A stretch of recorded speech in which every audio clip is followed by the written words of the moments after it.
reaction from the victim's mother. She said she was shocked at first, but now she is relieved and she wants to get some sleep. This has been very trying for her emotionally and physically. This was a 5-day trial last week, followed by 2 days of jury deliberations. It added up to nearly 9.5, 10 hours of deliberations.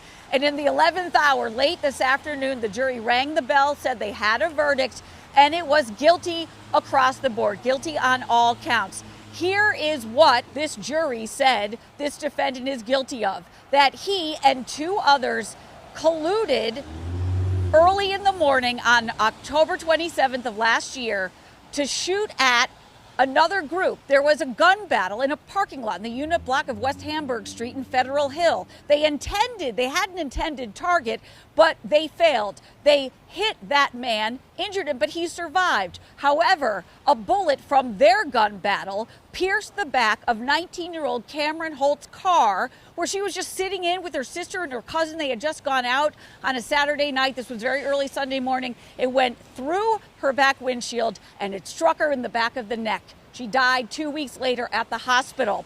The state said, and the jury agreed, that because Mr. Cancel Soto arrived ready, willing, and able to participate in this gun battle, that in the process killed Ms. Holt, that he's responsible for Ms. Holt's death.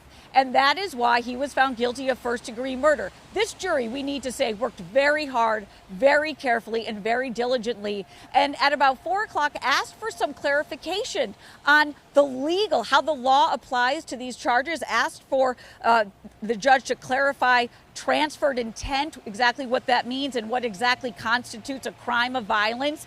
And then about an hour and 15 minutes later, they returned their verdict saying that Mr. Cancel Soto is guilty of first-degree murder for the death of Cameron Holt, along with first-degree attempted murder for injuring the intended target, that man who was shot and survived, as well as conspiracy to commit murder, reckless endangerment, and 4 firearms charges. He will be sentenced on December 3rd. Ms. Holt's mom says she will be there. Here's what else she told us after the verdict.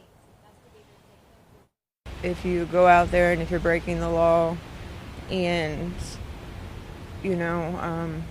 do such things, this is the reality of what you could face in the future. But one thing I got to appreciate from Mr. Soto is having that personal accountability to say what he did wrong. So I'm thankful to have had that from him, because that did make my mom's heart, ease a little bit. She's talking about his testimony last week. He admitted to the shooting, said he did it in self-defense. The jury didn't buy it. She also told us she will be there every single day for the next trial of Mr. Cancel Soto's 2 co-defendants. It's coming up at the end of October. Reporting live, I'm Kate Amara, WBAL TV 11 News.